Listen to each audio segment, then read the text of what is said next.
Hello, everybody. Here we are at the last chapters of The Horse and His Boy. I hope you've enjoyed this story. I sure have enjoyed reading it to you.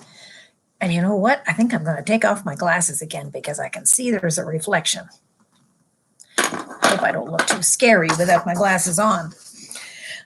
In our last chapter, you remember that Sasha had finally made it through and had warned King Lune, and then had gone on, and now he has met up with King Edmund and Corin, and they are on the eve of going into battle with Prince Rabadash and his army. And Corin is in disgrace because he got in a fight with a dwarf who wanted him to stay with him because, Corin really wants to get into the battle. Now the dwarf has a twisted ankle and he can't fight, and Edmund is very angry at little Corin. And as the chapter ended, Corin said to Sasha, "Quick! Now that the dwarf can't fight, you can use his pony and you can put on his armor and you can come into the battle with me." I don't think King Edmund would agree with this, but this is what Corin has in his mind. So let's go on now and read the last 3 chapters of The Horse and His Boy. And this is long, so if you need to stop at any time and go away and come back and listen another time, that's perfectly all right. Perfectly all right. This chapter is called The Fight at Anvard. By about 11 o'clock, the whole company was on the march, riding westward with the mountains on their left.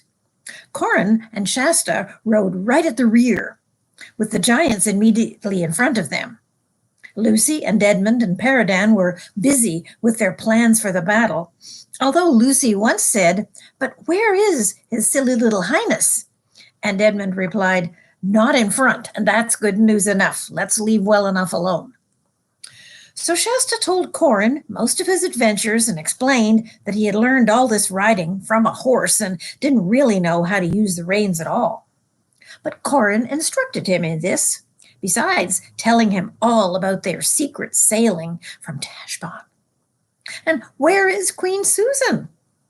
"She's back at Cair Paravel," said Corin. "She's not like Lucy, who's as good as any man, or at least as good as any boy. Queen Susan's more like an ordinary grown-up lady. She doesn't ride to wars, although she is an excellent archer."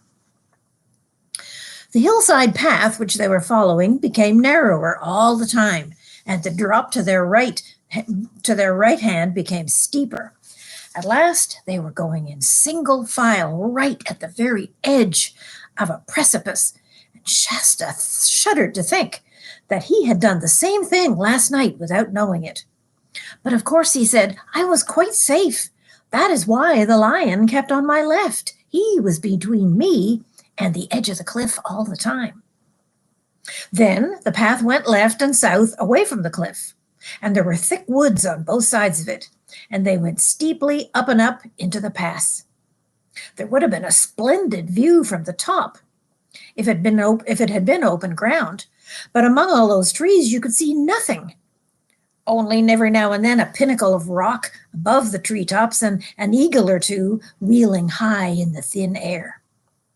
"They smell battle," said Corin, pointing at the birds. "They know we're preparing a feast for them."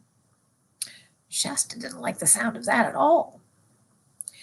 When they had crossed the neck of the pass and had come a good deal lower, they reached more open ground, and for here Shasta could see all of Archenland.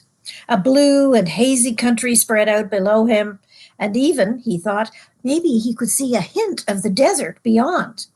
But the sun, which had perhaps been two or more hours to go before it set, was in his eyes, and he couldn't make out anything distinctly. Here the army halted and spread out in a line, and there was a great deal of rearranging.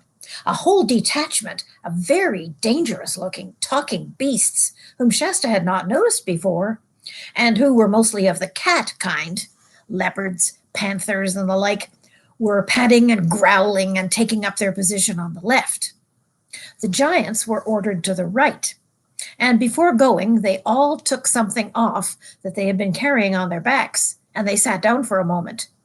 And then Shasta saw what they had been carrying. And now what they were putting on. horrid, horrid, heavy, spiked boots, which came up to their knees.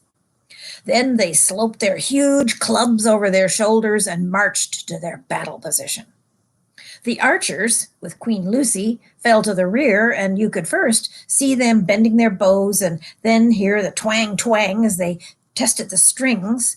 And wherever you looked, you could see people tightening the girths on their horses, putting on their helmets, drawing out swords, and throwing their cloaks to the ground. There was hardly any talking now. It was very solemn and dreadful. I'm in for it now. I really am in for it now, thought Shasta.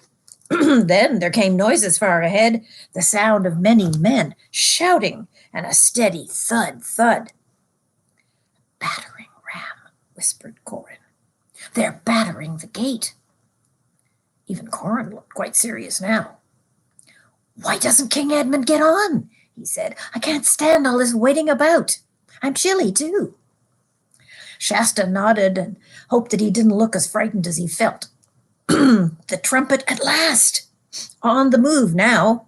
More trotting, the banner streaming out in the wind. They had topped a low ridge now, and below them the scene suddenly opened out before them. A little many-towered castle with its gate toward them. No moat, unfortunately, but, of course, the gate was shut and the portcullis was down. On the walls, they could see little white dots, the faces of the defending Archenlanders. Down below, about 50 of the Calormenes were dismounted and were steadily swinging a great tree trunk against the gate. But at once the scene changed. The main bulk of Rabadash's men had been on foot, ready to assault the gate, but now that they had seen the Narnians sweeping down the ridge, there was no doubt that the Calormenes were wonderfully trained. It seemed to Shasta that only a second before, a whole line of the enemy were on horseback. I should read that sentence again. It seemed to Shasta that only a second before, a whole line of the enemy were on horseback again, wheeling around to meet them, swinging toward them. And now a gallop. The ground between the two armies grew less every moment, faster and faster. All swords out now, all shields up to the nose, all prayers said, all teeth clenched. Shasta was dreadfully frightened. But suddenly it came into his mind that if you flunk this, you'll flunk every battle in your whole life, now or never. But when at last the two lines met, he had really very little idea of what happened. There was a frightful confusion and an appalling noise. His sword was knocked clean out of his hand pretty soon. And he'd gotten the reins tangled up somehow, and he felt himself slipping. And then a spear came straight at him, and he ducked out of the way to avoid it and rolled right off his horse, bashing his left knuckles terribly against someone else's armor. And then... But it's no use trying to describe the battle from Shasta's point of view. He understood too little of the fight in general, and even his own part in it. The best way I could tell you what really happened is to take you some miles away to where the hermit of the South March was gazing into that smooth pool beneath the spreading tree, with Bryn and Hwyn, Bree and Hwyn and Aravis beside him. For it was in this pool that the hermit looked when he wanted to know what was going on in the world outside the green walls of his hermitage. There, as in a mirror, he could see at certain times what was going on in the streets of Tashban, far to the south, or what ships were pulling into Red Haven in the remote Seven Isles, or what robbers and wild beasts had stirred up the great western forests beyond Lantern Waste and Telmar. And all this day he had hardly left his pool, even to eat or drink, for he knew that great events were on foot in Archenland. And the horses gazed into it too, and they could sense it. They could see it was a magic pool. Instead of reflecting the tree and the sky, it revealed cloudy and colored shapes, moving, always moving in its depths. But they could see nothing clearly. The hermit could, and from time to time he told them what he saw. A little while before Shasta rode into his first battle, the hermit had begun speaking like this. I see 1, 2, 3 eagles wheeling in the gap above Stormness Head. One is the oldest of all the eagles. He would not be out unless battle was at hand. I see him wheel to and fro, peering down, sometimes at Anvard, and sometimes to the east, beyond Stormness. Ah, I see now. Rabadash and his men have been busy all day. They have chopped down and lopped the branches off a great tree, and they are now coming out of the woods carrying it as a battering ram. They have learned something from the failure of last night's assault.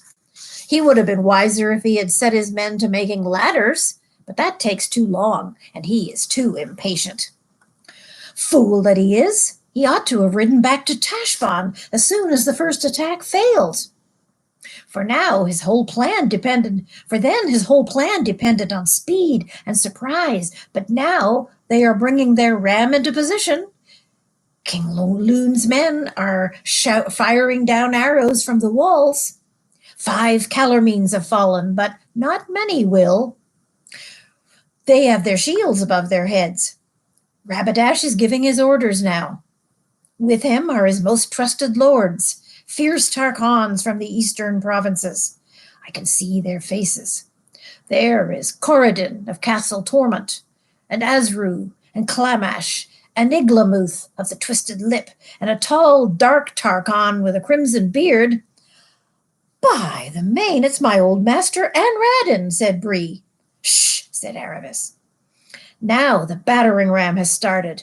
If I could hear as well as see what a noise it would make. Stroke after stroke, no gate can stand against that forever. But wait! Something up by Stormness has scared the birds. They're coming out in masses. And wait again. I can't see. And now I do see.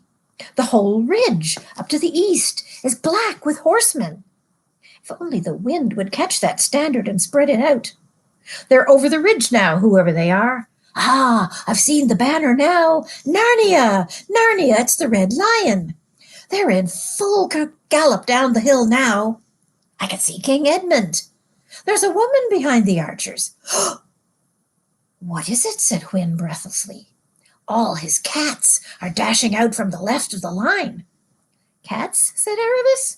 Great cats, leopards and such, said the hermit impatiently. I see the cats are coming around in a circle to get at the horses of the dismounted men. That's a good stroke. The Calormene horses are mad with terror already. Now the cats are in among them. But Rabadash has reformed his line and has 100 men in the saddle. They're riding to meet the Narnians. There's only a few hundred yards between the two lines now. Only 50. I can see King Edmund. I can see the Lord Paradan. There are 2 children in the Narnian line. What can the king be about to let them into the battle? Only 10 yards apart now. The lines have met. The giants on the Narnian right are doing wonders, but one of them's down, shot through the eye.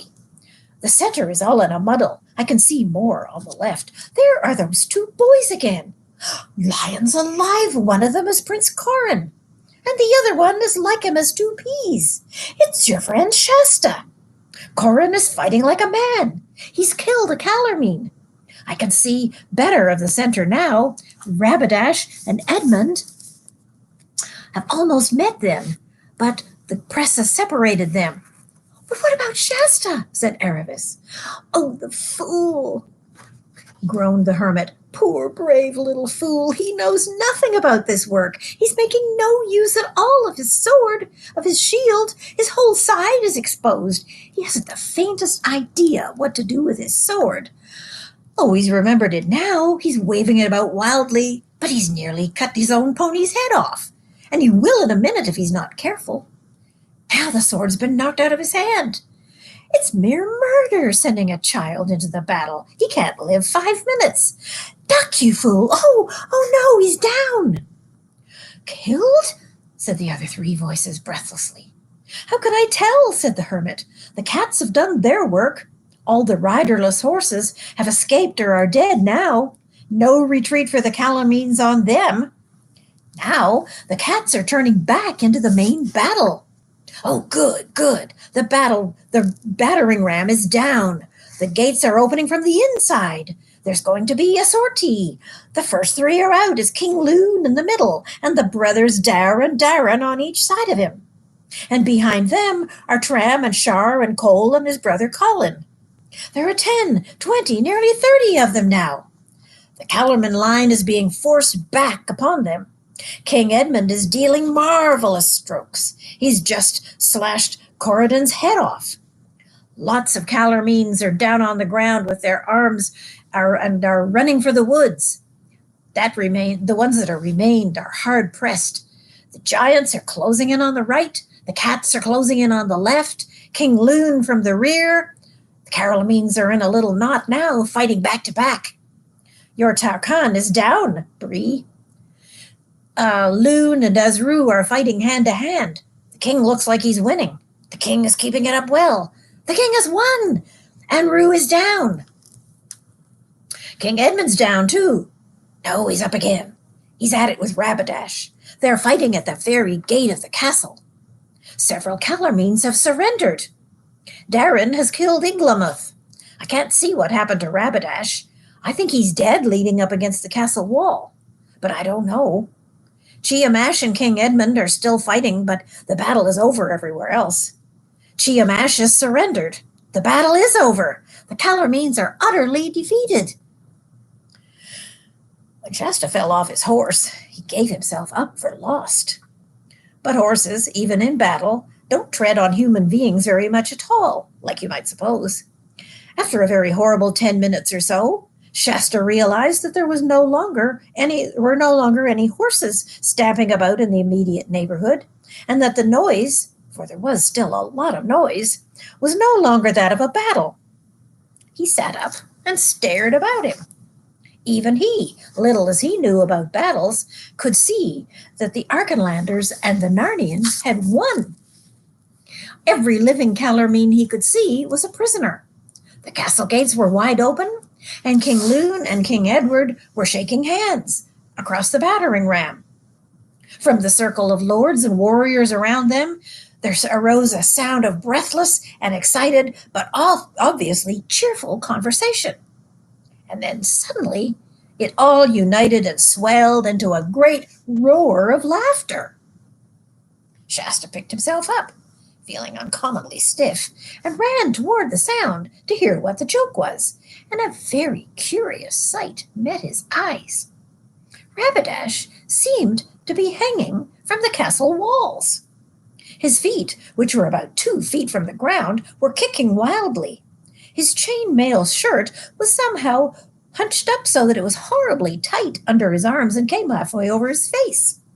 In fact, he looked just like a man does if you catch him in the very act of getting into a stiff shirt that's too small for him. As far as could be made out afterwards, and you be sure that the story was well talked about for many a day, what happened was something like this. Early on in the battle, one of the giants had made an unsuccessful stamp at Rabadash with his spiked boot. Unsuccessful because it didn't crunch Rabadash, which was what the giant had intended, but not quite useless because one of his spikes tore the chain mail, just as you or I might tear an ordinary shirt. So Rabadash, by the time he encountered Edmund at the gate, had a hole in the back of his shirt. And when Edmund pressed him back nearer and nearer to the wall, he jumped up on a mounting block. That would be like a big square of concrete or stone that you'd stand on to climb up onto your horse. And when Edmund pressed him nearer and nearer to the wall, he jumped up on a mounting block and stood there, raining down blows on Edmund from above. But then, finding that this position, by raising him above the heads of everybody else, made him a mark for every arrow from the Narnian bows, he decided to jump down again. And he meant to look around, and no doubt for a moment he did look around, and sound very grand and dreadful as he jumped, crying, "The bolt of Tash falls from above!" But he had to jump sideways because the crowd in front of him had left him no landing place straight in front. And then, in the neatest way you could wish, the tear in the back of his hauberk, that's his chainmail shirt, had caught on a hook in the wall. Ages ago, that hook had had a ring in it for tying up horses. But there he found himself, like a piece of washing hung up to dry, and everybody laughing at him. "Get me down, Edmund," howled Rabadash. "Let me down and fight me like a king and a man. Or are you too great a coward to do that? If so, kill me at once." "Certainly," began King Edmund, but King Lune interrupted. "By your Majesty's leave," said King Lune to Edmund, "not so." Then, turning to Rabadash, he said, "Your Royal Highness, if you had given me that challenge a week ago, I'll answer for it there was no one in Edmund's dominion, from the High King down to the smallest talking mouse, who would have refused to kill you on the spot. But by attacking our castle of Anvard in a time of peace, without any warning, you have proved yourself no knight, but a traitor, and one to be whipped by the hangman rather than to be suffered to cross swords with any person of honor. Take him down, tie him up, carry him until our pleasure is further known." Strong hands wrenched Rabadash's sword from him, and he was carried away into the castle, shouting, threatening, screaming, cursing, even crying. For though he could have faced torture, he couldn't face looking made to be look ridiculous. In Tashbaan, always he had been taken so seriously. At that moment, Corin ran up to Shasta, seized his hand, and started dragging him forward toward King Lune. "Here he is, father, here he is," said Corin. "Aye, and here you are at last," said King Lune in a grave voice. "And have you been in the battle, clean contrary to what I told you to do? A boy to break a father's heart, and at your age a rod to your breeches is a fitter for you than a sword in your fist." But everyone, including Corin, could see that the king was very proud of him.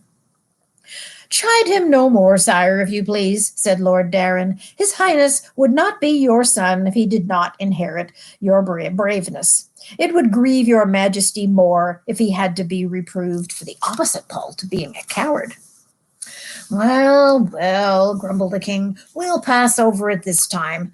And now—" And what came next surprised Shasta as much as anything that had ever happened to him in his whole life. He found himself suddenly embraced in a bear-like hug by King Lune and kissed on both cheeks. And then the king sat him down again and said, "Stand here together, boys, and let all the court see. Hold up your heads. Now, gentlemen, look on them both. Does anyone here have any doubt?" And still Shasta could not understand why everyone stared at him and Corin, or what all the cheering was about. And that's the end of chapter 13. Chapter 14, How Bree Became a Wiser Horse. We must now return to Aravis of the horses. The hermit, watching his pool, was able to tell them that Shasta was not killed or even seriously wounded, for he saw him get up and saw how affectionately he was greeted by King Lune. But as he could only see and not hear, he didn't know what anyone was saying. And once the fighting had stopped and the talking had begun, it wasn't really worth looking in the pool any longer. Next morning, while the hermit was inside, the three of them discussed what they should do next. "I've had enough of this," said Hwin. "The hermit has been very good to us, and I'm very much obliged to him, I'm sure. But I'm getting as fat as a pet pony, eating all day and getting no exercise. Let's go on to Narnia." "Oh, not today, ma'am," said Bree. "I wouldn't hurry things. Some other day, don't you think?" "We must see Shasta first and say goodbye to him and apologize," said Aravis. "Exactly," said Bree with great enthusiasm. "Just what I was going to say." "Oh, of course," said Hwin. "I expect he is in Anvard. Naturally, we'd look in on him anyway to say goodbye, but that is on our way, and why shouldn't we start at once? After all, I thought it was Narnia we were all wanting to get to." "I suppose so," said Aravis. She was beginning to wonder what exactly she would do when she got there, and she was feeling a little lonely. Of course," said Bree hastily, "but there's no need to rush things, if you know what I mean. No, I don't know what you mean, said Hwin. Why don't you want to go? Muttered Bree. Well, don't you see, ma'am, it's an important occasion returning to one's own country, entering society, the very best society. It's so essential to make a good impression, and we're perhaps not looking quite ourselves yet. Hwin broke into a hoarse laugh. It's your tail, Bree. I see it now. You want to wait until your tail has grown long again. And we don't even know if horses wear their tails long in Narnia. Really, Bree, you are as vain as the Tarkina in Tashbaan. You are silly, Bree, said Aravis. By the lion's mane, Tarkina, I am nothing of the sort, said Bree indignantly. I have a proper respect for myself, that's all, and for my fellow horses. Bree, said Aravis, who was not very interested in the end of his tale, I've been wanting to ask you something for a long time. Why do you keep swearing by the lion and by the lion's mane? I thought you hated lions. Well, so I do, answered Bree, but when I speak of the lion, of course I mean Aslan, the great deliverer of Narnia, who drove away the witch and the winter. All Narnias swear by him. But is he a lion? Oh, no, of course not, said Bree in a rather shocked voice. All the stories about him in Tashbaan say he is, and if he isn't a lion, why do you call him the lion? Well, you'd hardly understand at your age, said Bree, and I was only a little foal when I left there, so I don't fully understand it myself. Bree was standing with his back to the green wall while he said this, and the other two were facing him. He was talking in a rather superior voice with his eyes half shut, and that's why he didn't see the changed expression on their faces. They had good reason to have open mouths and staring eyes. While Bree spoke, they saw an enormous lion jump up from outside and balance itself on the top of the green wall, only it was brighter yellow, and it was bigger and more beautiful and more alarming than any lion they had ever seen. And once it jumped down inside the wall and began approaching Bree from behind, it made no noise at all. And Hwin and Aravis couldn't make any noise themselves, no more than if they had been frozen. No doubt, continued Bree, when they speak of him as a lion, they only mean as he's as strong as a lion. Or to our enemies, of course, he's as fierce as a lion, or something of that kind. Even a little girl like you, Aravis, must see that it would be quite absurd to suppose that he is a real lion. Indeed, it would be disrespectful. If he was a lion, he'd have to be a beast, just like the rest of us. Why, and here Bree began to laugh, he was a lion, he'd have 4 paws and a tail and whiskers. Oh, help! For just as he said the word whiskers, one of Aslan's had actually tickled his ear. Bree shot away like an arrow to the other side, and then turned, but the wall was too high for him to jump, and he could run away no further. Aravis and Hwin both started back. There was about a second of intense silence. Then Hwin, though shaking all over, gave a strange little neigh and trotted across to the lion. Please, she said, you are so beautiful. You may eat me if you like. I'd sooner be eaten by you than fed by anybody else. Dearest daughter, said Aslan, planting a lion's kiss on her twitching velvet nose, I knew you would not be long in coming to me. Joy shall be yours. And then he lifted up his head and spoke in a louder voice. Now, Bree, you poor, proud, frightened horse, draw near. Nearer still, my son. Do not dare. You can touch me, smell me. Here are my paws. Here is my tail. Here are my whiskers. I am a true beast. Aslan, said Bree in a shaken voice, I'm afraid I must be rather a fool. Happy the horse who knows that while he's still young. We're humans too. Draw near, Aravis, my daughter. See, my paws are velveted. Yet yours will not be torn this time. This time, sir? Said Aravis. It was I who wounded you, said Aslan. I am the only lion you met in all your journeyings. Do you know why I tore you? No, sir. The scratches on your back? Tear for tear? Throb for throb? Blood for blood? Were equal to the stripes laid on the back of your stepmother's slave because of the drugged sleep you cast upon her. You needed to know what it felt like. Yes, sir. Please, ask on, my dear. Will any more harm come to her by what I did? Child, said the lion, I am telling you your story, not hers. No one has told any stories but their own. Then he shook his head and spoke in a lighter voice. Be merry, little ones, he said. We shall meet soon again. But before that, you will have another visitor. And then in one bound, he reached the top of the wall and vanished from their sight. Strange to say, they felt no inclination to talk to one another about him after he had gone. They all moved slowly away to different parts of the quiet grass, and there they walked to and fro, each alone and each thinking. About half an hour later, the two horses were summoned to the back of the house to eat something nice that the hermit had gotten ready for them. And Aravis, still walking and thinking, was startled by the sharp sound of a trumpet outside the gate. Who's there? Said Aravis. His Royal Highness Prince Cor of Archenland, said a voice from outside. Aravis undid the door and opened it, drawing back a little way to let the strangers in.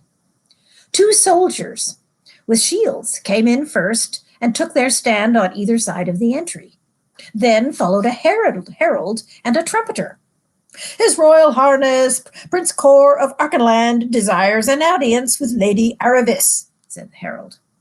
Then he and the trumpeter drew aside and bowed, and the soldiers saluted, and the prince himself came in. All his attendants withdrew and closed the gate behind them. The prince bowed, and a very clumsy bow it was for a prince. Aravis curtsied in the Calormene style, which is not at all like ours, and she did it very well because she had been taught how. Then she looked up and saw what sort of a person the prince was. She saw a mere boy. He was bareheaded, and his hair was encircled with a very thin band of gold, hardly thicker than a wire. His upper tunic was a fine white cloth as fine as a handkerchief, so that the bright red tunic underneath it showed through, and his left hand, which rested on his enameled sword hilt, was bandaged. Aravis looked twice at his face before she gasped and said, Why, it's Shasta! Shasta all at once turned very red and began to speak very quickly. Look here, Aravis, he said, I hope you won't think I got up like this, and the trumpeter and all, to try to impress you or to make out I'm any different of the sort, anything of that sort, because I'd far rather have come in my old clothes, but they burned them, and my father said, Your father? Said Aravis. King Loon. Apparently King Loon is my father, said Shasta. I might have guessed it, Corin being so like me. We're twins, you see. Oh, and my name isn't Shasta, it's Cor. Cor is a much nicer name than Shasta, said Aravis. Brothers' names run like that in Archenland, said Shasta. For Prince Cor, as we must now call him, like Dare and Darren and Cole and Colin and so on. Cor, no, shut up. There's something I've got to say to you at once. I'm sorry I've been such a pig, but I did change before I knew you were a prince. Honestly, I did, when you went back and faced that lion. It wasn't really going to kill you after all, that lion, said Cor. I know, said Aravis, nodding, and both of them were still and sullen for a moment as each saw that the other now knew about Aslan. Suddenly, Aravis remembered Cor's bandaged hand. I say, she cried, I forgot. You've been in a battle. Is that a wound? It's a mere scratch, said Cor, using for the first time a rather lordly tone. But a moment later he burst out laughing and said, If you really want to know the truth, it isn't a proper wound at all. I only took the skin off my knuckles, just as any clumsy fool might do going near a battle. So you were in a battle? Said Aravis. It must have been wonderful. It wasn't at all like what I thought, said Cor. But Cor, I mean, you haven't told me anything yet about King Loon and how he found out who you were. Well, let's sit down, said Cor, for it is rather a long story. And by the way, father is an absolute brick. I'd be just as pleased, or very nearly, as finding that he's my father, even if he wasn't a king. Even though education and all kinds of horrible things are going to happen to me. But you want to know the story? Well, Corin and I were twins. And at about a week after we were born, apparently, they took us to a wise old centaur in Narnia to be blessed or something like that. Now, this centaur was a prophet, as a good many centaurs are. Perhaps you haven't seen any centaurs yet? Oh, there were a lot of them in the battle yesterday. Most remarkable people, but I can't say that I feel at home with any of them yet. I say, Aravis, there are going to be a lot of things to get used to in these northern countries. Yes, there are, said Aravis, but do go on with your story.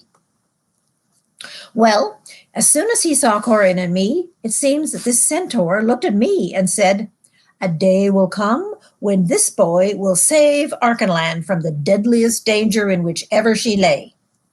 So, of course, my father and mother were very pleased. But there was someone present who was not pleased. This was a guy named Lord Barr, who had been my father's Lord Chancellor, and apparently he had done something wrong. Bezeling or some word like that. I don't understand that part very well. And father had to dismiss him. But nothing else was done to him, and he was allowed to go on living in Archenland. But he must have been as bad could be, for it came out afterwards that he had been a spy for the Tisroc and had sent a lot of secret information to Tashbaan. So as soon as he heard that I was going to save Archenland from a great danger, he decided I must be put out of the way. Well, he succeeded in kidnapping me, I don't know exactly how, and rode away down the Winding Arrow to the coast.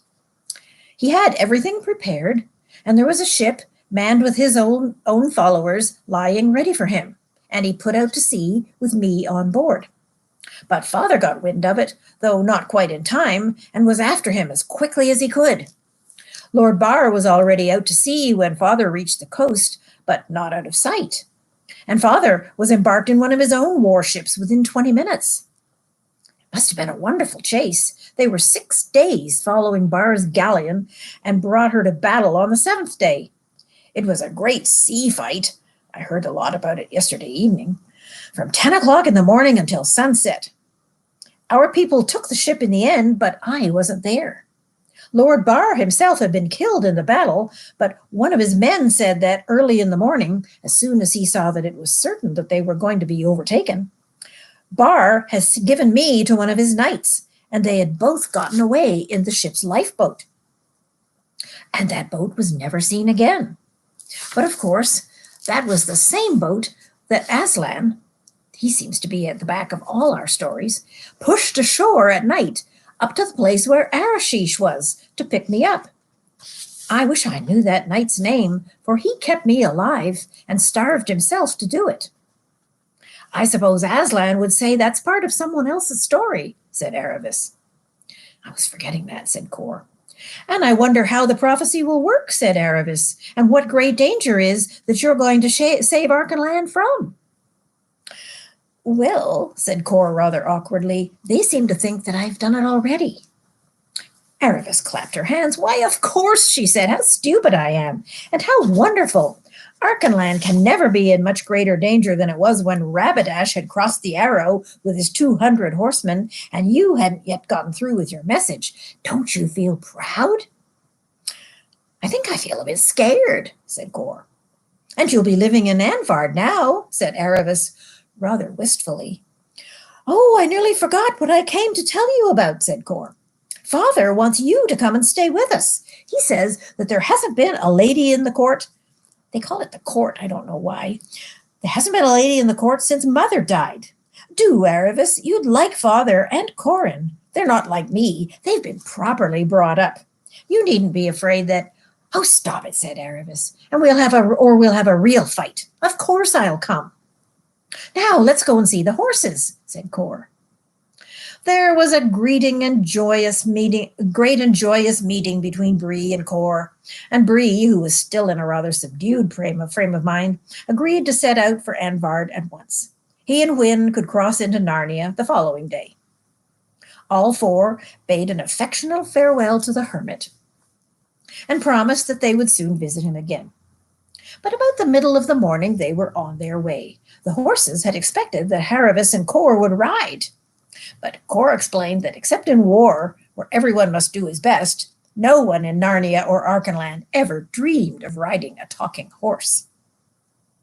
This reminded poor Bree again of how little he knew about Narnian ways and what dreadful mistakes he might make. So while Wyn strolled along in a happy dream, Bree got more nervous and more self-conscious with every step he took. "Buck up, Bree," said Cor. "It'll be far worse for me than for you. You aren't going to be educated. I shall be learning reading and writing and heraldry and dancing and history and music, while you'll be galloping and rolling on the hills of Narnia to your heart's content." "But that's just the point," said Bree. "Do you think talking horses really roll? Suppose they don't. Suppose I had bear to give it up. What do you think, Wyn?"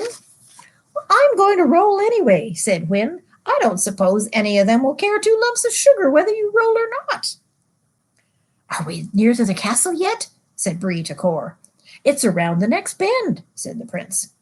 "Well," said Bree, "I'm going to have a good roll now. It may be my last. Wait for me a minute." It was 5 minutes before he rose again, however, blowing hard and covered with bits of bracken. "Now I'm ready," he said in a voice of profound gloom. "Lead on, Prince Cor, Narnia and the North." But he looked more like a horse going to a funeral than a long-lost captive returning to home and freedom. Now, chapter 15, Rabadash the Ridiculous. The next turn of the road brought them out from among the trees, and there, across green lawns, sheltered from the north wind by the high wooded ridge at its back, they saw the castle of Anvard. And it was very old, and built of a warm reddish-brown stone. Before they had reached the gate, King Lune came out to meet them, and not looking at all like Aravis's idea of a king, and wearing the oldest of his old clothes, for he had just come from making a round of the kennels with his huntsman, and had only stopped a moment to wash his doggy hands. But the bow with which he greeted Aravis as he took her hand would have been stately enough for an emperor. "Little lady," he said, "we bid you a most hearty welcome. If my dear wife were alive, we could make you better cheer, but we do not do it with a better will. And I'm sorry that you have had the misfortune and been driven from your father's home, which cannot be but a grief to you. My son Cor has told me all about your adventures together and your valor." "It was he was the one who had all that, sir," said Aravis. "Why, he rushed at a lion to save me." "Eh, what's that?" said King Lune, his face brightening. "I didn't hear that part of the story." Then Aravis told it, and Cor, who had very much wanted the story to be known, although he felt like he couldn't tell it himself, didn't enjoy it as much as he had expected, and instead felt rather foolish. But his father enjoyed it very much. And indeed, it was over the course of the next few weeks, it was told to so many people that Cor began to wish that it had never happened at all. Then the king turned to Wyn and Bree and was just as polite to them as to Aravis, and asked them a lot of questions about their families and where they had lived in Narnia before they had been captured. The horses were rather tongue-tied, for they weren't that used to being talked to as equals by humans, grown-up humans, that is.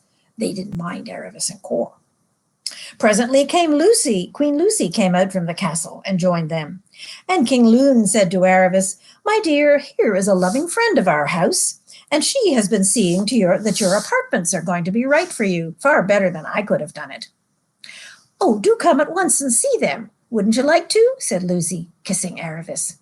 They liked each other at once, and so they went away to talk about Aravis's bedroom and her sitting room, and about getting new clothes for her, and all the kinds of things that girls do talk about on such occasions. After lunch, which they had on the terrace, It was cold meat and cold game pie and wine and bread and cheese. King Loon ruffled up his brow and heaved a great sigh and said, "Hey ho, we still have that sorry creature Rabadash on our hands, my friends, and we must needs resolve what to do with him." Lucy was sitting on the king's right, and Aravis on his left. King Edmund sat at one end of the table. Lord Darren faced him at the other end, and Dare and Paradan and Cor and Corin were at the other on the same side as the king. "Your Majesty would have a perfect right to cut off his head," said Paradan. "Such an assault as he has made puts him on a level with an assassin." "It is very true," said Edmund, "but even a traitor may get better." "I have known one that did," and he looked very thoughtful. Who do you think he was thinking about? If he thought himself, then you're right. Do you remember that Edmund was a terrible traitor and Aslan forgave him? Yeah. "To kill this Rabadash would go near to raising war with the Tisroc," said Darren. "A fig for the Tisroc," said Loon. "His strength is in numbers, and numbers will never cross the desert. But I have no stomach for killing men, even traitors, in cold blood. To have cut his throat in battle would have eased my heart mightily, but this is a different thing." "By my counsel," said Lucy, "your Majesty should give him another chance. Let him go free on a promise of fair dealing in the future. It may be that he will keep his word." "Maybe apes will grow honest, sister," said Edmund. I guess back then they had a reputation for being dishonest. I don't know about that. "Maybe apes will grow honest, sister," said Edmund. "But by the lion, if he breaks his word again, may it be in such a time and place that any of us could lop off his head in clean battle." "It shall be tried," said the king, and then to one of his attendants, "Send for the prisoner, friend." Rabadash was brought before them in chains. To look at him, anyone would have supposed that he had spent the night in a stinking dungeon without food or water. But in reality, he had been in a very comfortable room and provided with an excellent supper. But he was sulking far too furiously to touch the supper, and had spent the whole night stomping up and down and roaring and cursing, and so naturally he did not look his best. "Your Royal Highness need not be told," said King Loon, "that by the law of nations, as well as by all reasons of prudent policy, we have a good right to your head as ever any mortal man did against another. Nevertheless, in consideration of your youth and the bad upbringing that you have had without any courtesy and gentleness, which you have doubtless had in the land of slaves and tyrants, we are disposed to set you free, unharmed, on these conditions. First, that—" "Curse you for a barbarian dog," spluttered Rabadash. "Do you think I will even hear of your conditions? You talk very largely of nurture and upbringing and I know not what. It's easy to a man in chains. Take off these chains, give me a sword, and any one of you who dares then debate with me." Nearly all the lords sprang to their feet, and Corin shouted, "Father, can we have a boxing match, please?" "Peace, your majesties, my lords," said King Loon. "Have we no more gravity among us than to be so chafed by the taunt of a peacock? Sit down, Corin, or leave the table. I ask your highness again to hear our conditions." "I hear no conditions from barbarians and sorcerers," said Rabadash. "Not one of you dare touch a hair on my head. Every insult you have heaped on me shall be paid with oceans of Narnian and Archenlandish blood. Terrible shall be the vengeance of the Tisroc even now. You kill me, and the burnings and the torturings of these northern lands shall be a tale to frighten the world 3,000 years hence. Beware, beware, beware! The bolt of Tash will fall from above." "Shall it get caught on a hook part way down?" said Corin. "Shame, Corin," said the king. "Never taunt a man unless he's stronger than you are, and then you can do it as you please." "Oh, you foolish Rabadash," said Lucy. The next moment, Cor wondered why everyone at the table had risen to their feet and was standing perfectly still. Of course, he did the same, and then he saw the reason. Aslan was among them, although no one had seen him come. Rapidash started as the immense shape of the lion paced softly in between him and his accusers. Rapidash, said Aslan, take heed. Your doom is very near, but you may still avoid it. Forget your pride. What do you have to be proud of? And your anger. Who has done you any wrong? And accept the great mercy of these kings. Then Rapidash rolled his eyes and spread out his mouth into a horrible, long, mirthless grin like a shark and waggled his ears up and down, which anyone can learn to do if they take the trouble. He had always found this very effective in Calormen. The bravest had trembled when he made these faces, and ordinary people had fallen to the floor, and sensitive people had fainted. But what Rapidash hadn't realized that it's very easy to frighten people who know that you can have them boiled alive the minute you give the word. These faces didn't look at all alarming in Archenland, and indeed, Lucy only thought Rapidash was going to be sick. Demon, demon, demon, shrieked the prince. I know you. You are the foul fiend of Narnia. You are the enemy of the gods. You learn who I am, horrible phantasm. I am descended from Tash, the inexorable, the irresistible. The curse of Tash is upon you. Lightning in the shape of scorpions shall be rained on you. The mountains of Narnia shall be ground into dust. Have a care, Rapidash, said Aslan quietly. Your doom is nearer now. It is at the door. It has lifted the latch. Let the skies fall, shrieked Rapidash. Let the earth gape. Let blood and fire obliterate the world. Be sure I will never stop until I have been dragged to my palace until I have dragged to my palace by her hair the barbarian queen, the daughter of dogs. The hour has struck, said Aslan, and Rapidash saw, to his supreme horror, that everyone had begun laughing at him. They couldn't help it. Rapidash had been waggling his ears the whole time, and as soon as Aslan said, the hour has struck, the ears began to change. They grew longer and more pointed, and soon they were covered with gray hair. And while everyone was wondering where they had seen ears like that before, Rapidash's face began to change. It grew longer and thicker at the top and larger eyes, and the nose sank back into the face, or else the face swelled out and became all nose, and there was hair all over it. And his arms grew longer and came down in front of him till his hands were resting on the ground, except they weren't hands now, they were hoofs. And he was standing on all fours, and his clothes had disappeared, and everyone laughed louder and louder because they couldn't help it. For now, what had been Rapidash was simply and unmistakably a donkey. And here's Rapidash.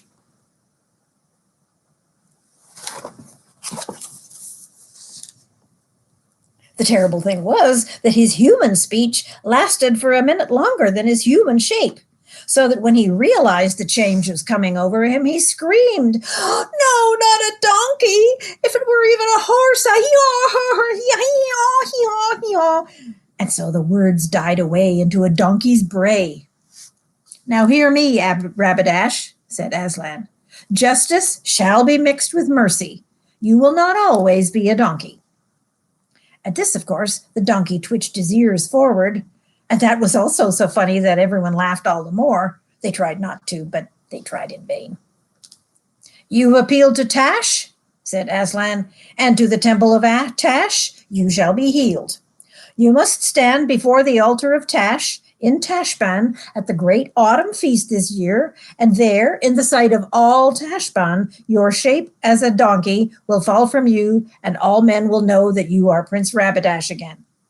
But as long as you live, if you ever go more than 10 miles away from Tashbaan, you will change back into a donkey, and from that second change, there will be no return. There was a short silence, and then they all stirred and looked at one another as if they were waking from sleep. Aslan was gone. But there was a brightness in the air and on the grass, and a joy in their hearts, which assured them that he had been no dream. And anyway, there was the donkey standing in front of them. King Loon was the kindest hearted of men. And seeing his enemy in this regrettable condition, he forgot all his anger. Your Royal Highness, he said, I am most truly sorry that things have come to this extremity. Your Highness will bear witness that it was none of my doing. And of course, we shall be delighted to provide your Highness with shipping back to Tashbaan, as Aslan has prescribed.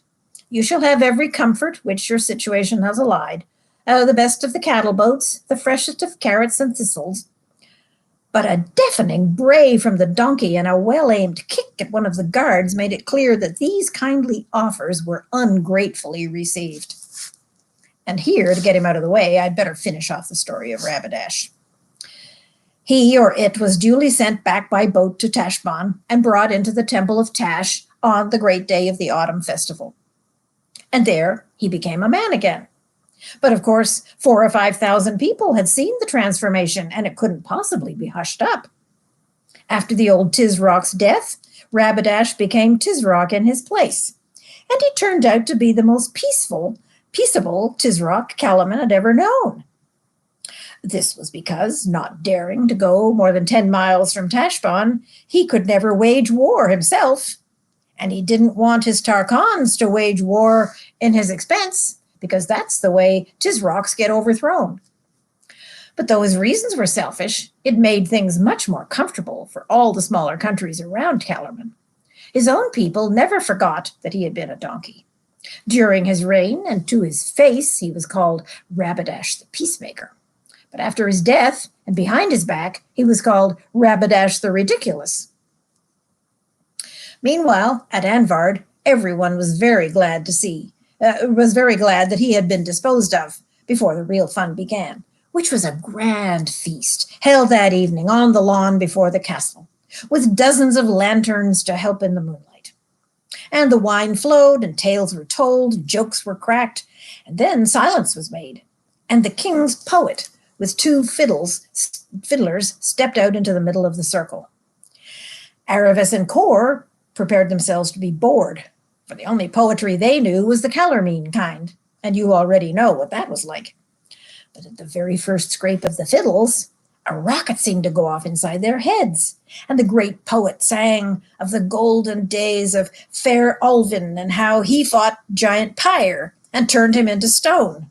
And that is the original origin of Mount Pyre, for he was a 2-headed giant.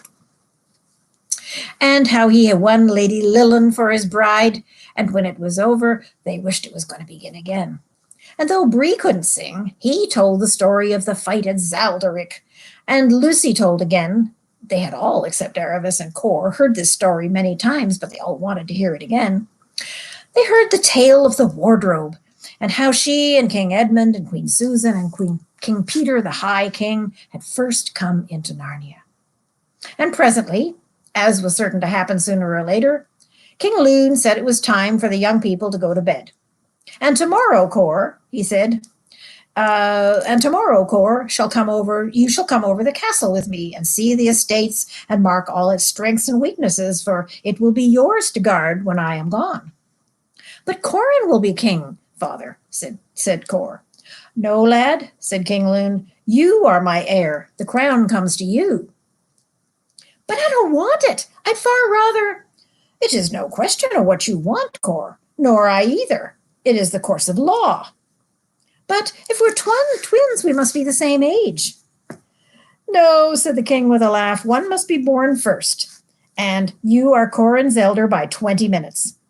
And his better too, I hope. Though that's no great mystery. Eddie looked at Corin with a twinkle in his eye. But father, couldn't you make whoever you like to be the next king? No, the king is under the law, for it's the law that made him the king. I have no more power to start away from the crown than a sentry from his post. Oh dear, said Kor, I don't want to do this at all. Corin, I'm most dreadfully sorry. I never dreamed I was going to chisel you out of your kingdom. Hooray, hooray, said Corin. I don't have to be king. I won't have to be king. I'll always be a prince. It's the princes who have all the fun. And that's truer than my brother knows, Cor, said King Loon. For this is what it means to be a king. In the first in every desperate attack, you are last in every desperate retreat. And when there's hunger in the land, as must be now and then in bad years, you must wear finer clothes and laugh louder over a smaller meal than any person in your land. When the two boys were going upstairs to bed, Cor asked Corin if anything could be done about it, and Corin said, "If you say one more word about it, I'll knock you down." It would make a nice end to the story by saying that after that the two brothers never disagreed about anything again. But I'm afraid that would not be true. In reality, they quarreled and fought just about as often as any other two boys would, and all of their fights ended, if they didn't begin, with Cor getting knocked down. For though, when they had both grown up and become swordsmen, Cor was always the more dangerous in battle. Neither he nor anyone else in the North Countries could ever equal Corin as a boxer, though. That was how he got the name of Corin Thunderfist, and how he performed his great exploits against the lapsed bear of Storm Ness, who was really a talking bear but had gone back to wild bear habits. Corin climbed up to its lair on the Narnian side of Stromness one winter day when the snow was on the hills and boxed it without a timekeeper for 33 rounds, and at the end it couldn't see out of its eyes and it became a reformed character. Aravis also had many quarrels, and I'm afraid even fights, with Cor, but they always made it up again, so that years later, when they were grown up, they were so used to quarreling and making it up again that they got married so that they could keep on doing it more conveniently. And after King Loon's death, they made a good king and queen of Archenland. And Ram the Great, the most famous of all the kings of Archenland, was their son. Bree and Hwin lived happily to a great age in Narnia, and both got married, but not to one another. And there weren't many months in which one or both of them didn't come trotting over the pass to visit their friends at Anvard. And that is the end of the book of The Horse and His Boy. I hope you've enjoyed reading it, listening to me read it, as much as I enjoyed reading it to you. And next time when we get together again, we will start reading book number 4 in the series, which is called Prince Caspian. I'll look forward to that. Bye for now, everybody.